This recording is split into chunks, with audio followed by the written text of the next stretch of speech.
Estamos começando mais um vídeo de palpites aqui no Saída de Bola. Estou aqui, como sempre, com o Paulo Barreto. Tudo bem, Paulo?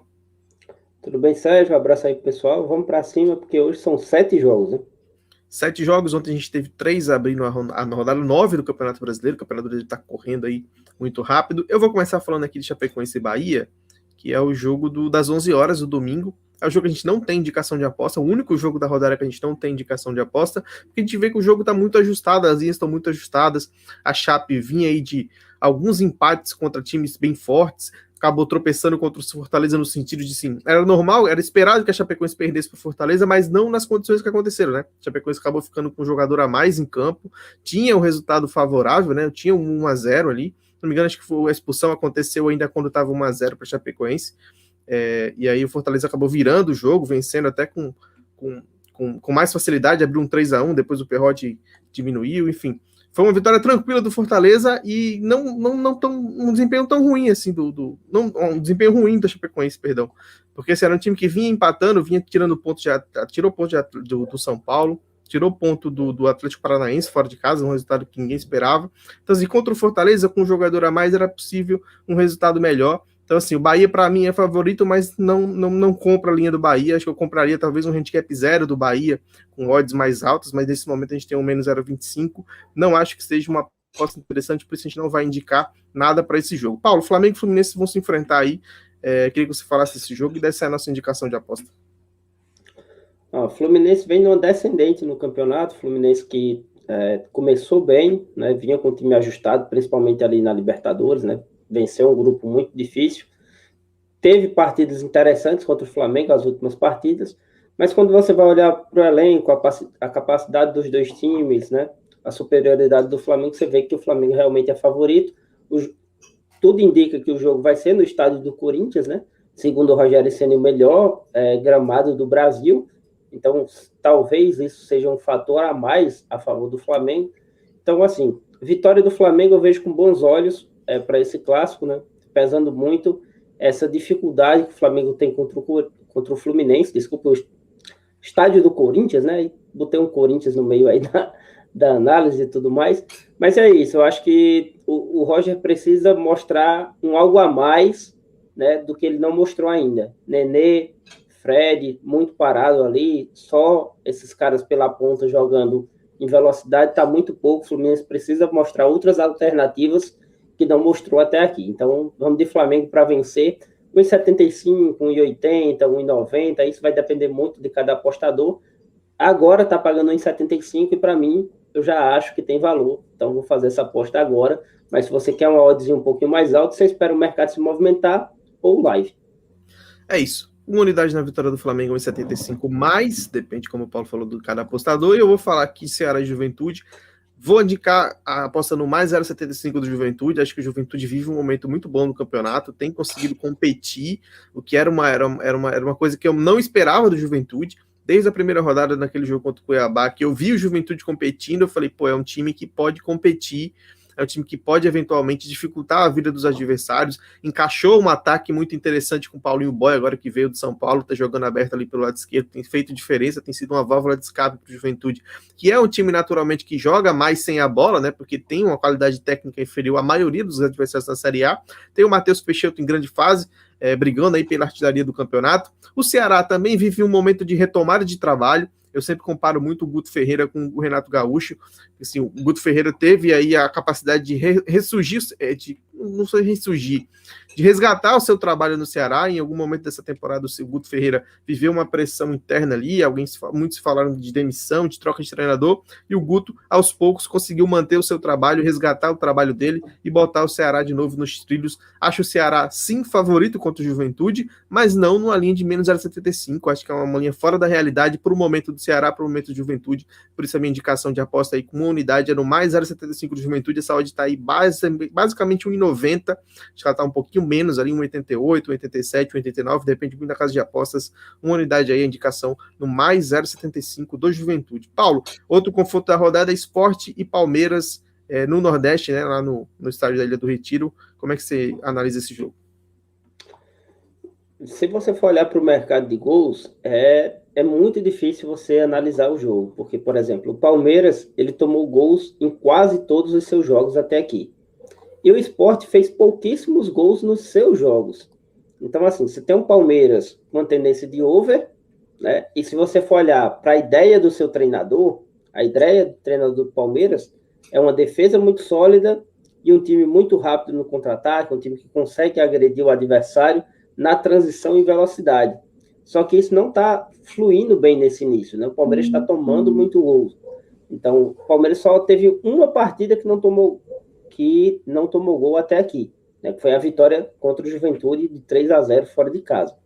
Já o Sport, nas suas partidas em casa, né, perdeu para o Atlético de 1-0, empatou com o Cuiabá por 0-0 e venceu o Grêmio por 1-0 naquela partida que, né, o Grêmio também não vence ninguém nesse campeonato. Então, assim, são dois times difíceis de analisar nesse sentido, mas o que eu vejo é o seguinte, é o Palmeiras com um elenco muito mais forte que o Sport, que é um Frankenstein, né? Já falei isso lá no Rodada Power, por exemplo, Frankenstein do futebol brasileiro, foi juntando peça daqui, peça da acolá, peça daqui, peça da acolá, e não consegue montar um time de verdade, que mesmo jogando mal, consegue estar tendo os bons resultados. O Palmeiras perdeu para o Flamengo, e isso já é uma coisa rotineira nas últimas temporadas, o Flamengo dominando o Palmeiras nos jogos do um contra o outro, e perdeu para o Bragantino, que está surpreendendo aí nessa temporada, né, no Campeonato Brasileiro, vencendo bem. Os demais jogos, mesmo não jogando tão bem, o Palmeiras venceu. Então, a minha indicação de aposta é Palmeiras para vencer. Agora está pagando 1,85. Até 1,80, se baixar um pouquinho mais, ainda considero com valor. Se você pegar uma odd mais alta, melhor ainda. Mais uma indicação de aposta aí do nosso canal para hoje, Palmeiras para vencer o Sport, uma unidade aí na vitória do Palmeiras. Outra aposta que a gente vai fazer para a vitória é do Atlético Mineiro contra o Cuiabá. O Cuiabá vai jogar em casa, né? O Cuiabá teve alguns jogos adiados aí em casa, teve recentemente a volta de jogar como mandante contra o Flamengo, não jogou bem, escapou ali de tomar até um placar mais elástico. O Flamengo venceu bem com 2-0, podia ter vencido um pouco mais. O Walter teve uma atuação interessante, assim, no sentido de salvar o Cuiabá de um placar mais elástico. E o Cuiabá é um time pouco confiável, assim, é um time que perde muito pouco, é um time que consegue competir muito bem fora de casa quando não precisa ter as ações do jogo, né, quando não está pressionado a vencer. E o Atlético é um time que oscila muito, mas vem de uma grande exibição contra o Atlético Goianiense, recuperado aí alguns jogadores que estavam afastados. O Nacho Fernandes fez uma partida assim exuberante, o Hulk tem feito uma temporada também muito, muito interessante. Já são 8 assistências do Hulk nesse ano no Atlético Mineiro, então um cara que tem feito muita diferença. Acho o Galo sim muito favorito contra o Cuiabá, traçaria essa linha justa no menos 0,75 pré-live. Então, como o mercado nos oferece hoje uma odd de menos 0,5 do Atlético, uma linha mais tranquila do que a linha que eu traço como justa a 1,80, não tem outro caminho a não ser recomendar a aposta aí, uma unidadezinha na vitória do Atlético Mineiro contra o Cuiabá a 1,80. Paulo, outro jogo da rodada é Grêmio e Atlético Goianiense. Esse vai ter emoção, né, Paulo?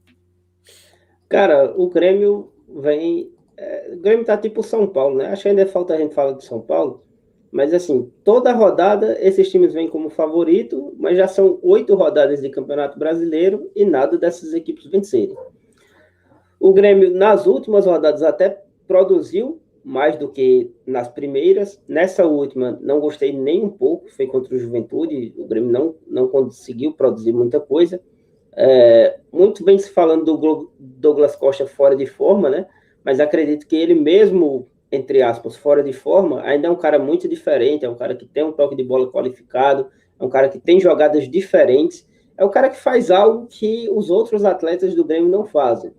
Mas ali, ele jogando com o Rafinha pelo lado direito, tem uma complicação na hora da defesa, né?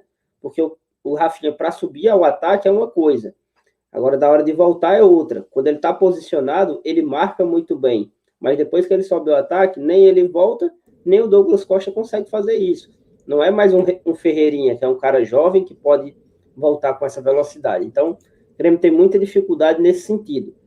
O Atlético Goianiense, acredito que uma partida dessa fora de casa, depois do que aconteceu na última rodada, o empate, ele está altamente satisfeito. Então, é um time que joga de maneira reativa, joga em contra-ataque em velocidade. O Grêmio está com muita dificuldade para fazer gol, né? Então, quando você pensa aqui num Grêmio que ainda não venceu, um Grêmio que em casa, né, das 3 partidas que fez, em 2 delas não conseguiu marcar, das 3 partidas que fez fora, em 2 delas não conseguiu marcar, ou seja, de 6 partidas do Grêmio na competição, só consigo marcar em 2 desses jogos. O Atlético Paranaense, na minha visão, contente com o empate nessa partida, eu vejo uma tendência de under. Então é por isso que a gente vai pegar o under 2,25. E quando a gente fala em under aqui, a galera logo pira, dá logo aquele ataque do coração, ataque nos nervos. Mas é isso aí. Under 2,25, Grêmio e Atlético Goianiense. Para fechar os jogos de hoje, os palpites, a gente vai falar de São Paulo e Bragantino, um jogo interessante aí de dois times paulistas. O São Paulo vive um momento muito parecido com o Grêmio, não venceu no campeonato ainda, são muitos empates, muitas derrotas, vai novamente jogar em casa e recebe logo justamente o melhor time do campeonato até aqui, que é o líder, o Bragantino, que vem de um empate um pouco frustrante contra o Ceará, né? O Bragantino vinha aí na expectativa de abrir uma margem um pouquinho maior em relação ao Atlético Paranaense, que é o vice-líder do campeonato hoje, empatou em casa, mas assim, a que pese que também já conseguiu alguns resultados improváveis, né, jogando fora de casa, venceu aí times considerados muito fortes, como o Flamengo. Então, assim, é meio que equilíbrio.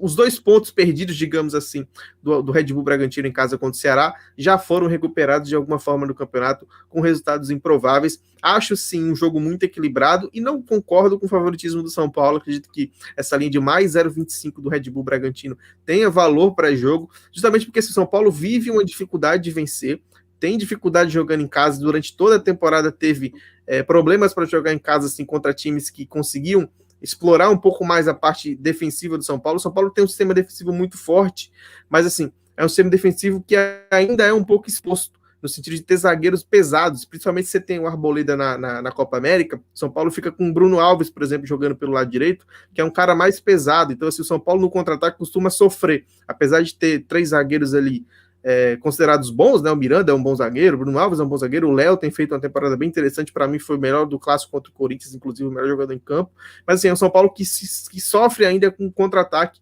que é uma arma do Bragantino. O Bragantino tem jogadores como o Claudinho, como o Elinho, que num contra-ataque, num São Paulo exposto, pode fazer estrago. Então assim, acho um jogo muito equilibrado. O momento do Bragantino é muito melhor que o São Paulo. O São Paulo está pressionado, vai tentar sair para o jogo, vai tentar vencer. E nesse contra-ataque aí é a minha grande aposta para o Bragantino, quem sabe até vencer essa partida no Morumbi ou no mínimo empatar o jogo no mais 0,25. O empate também é nosso. Por isso a gente vai indicar aí mais 0,25 do Bragantino. Essa odd está 1,81, 82, se eu não me engano, nesse momento. Essa aposta aí, uma unidadezinha no mais 0,25 do Bragantino. Com isso a gente encerra o vídeo um pouco mais longo. Hoje tem muitos jogos, então a gente pede desculpas por ter se alongado um pouco nos palpites de hoje. Se você gostou desse vídeo, deixe seu like. Se você gostou do canal, se inscreva, compartilhe, indique para seus amigos e até a próxima. Muito obrigado por sempre estarem aqui prestigiando o nosso trampo.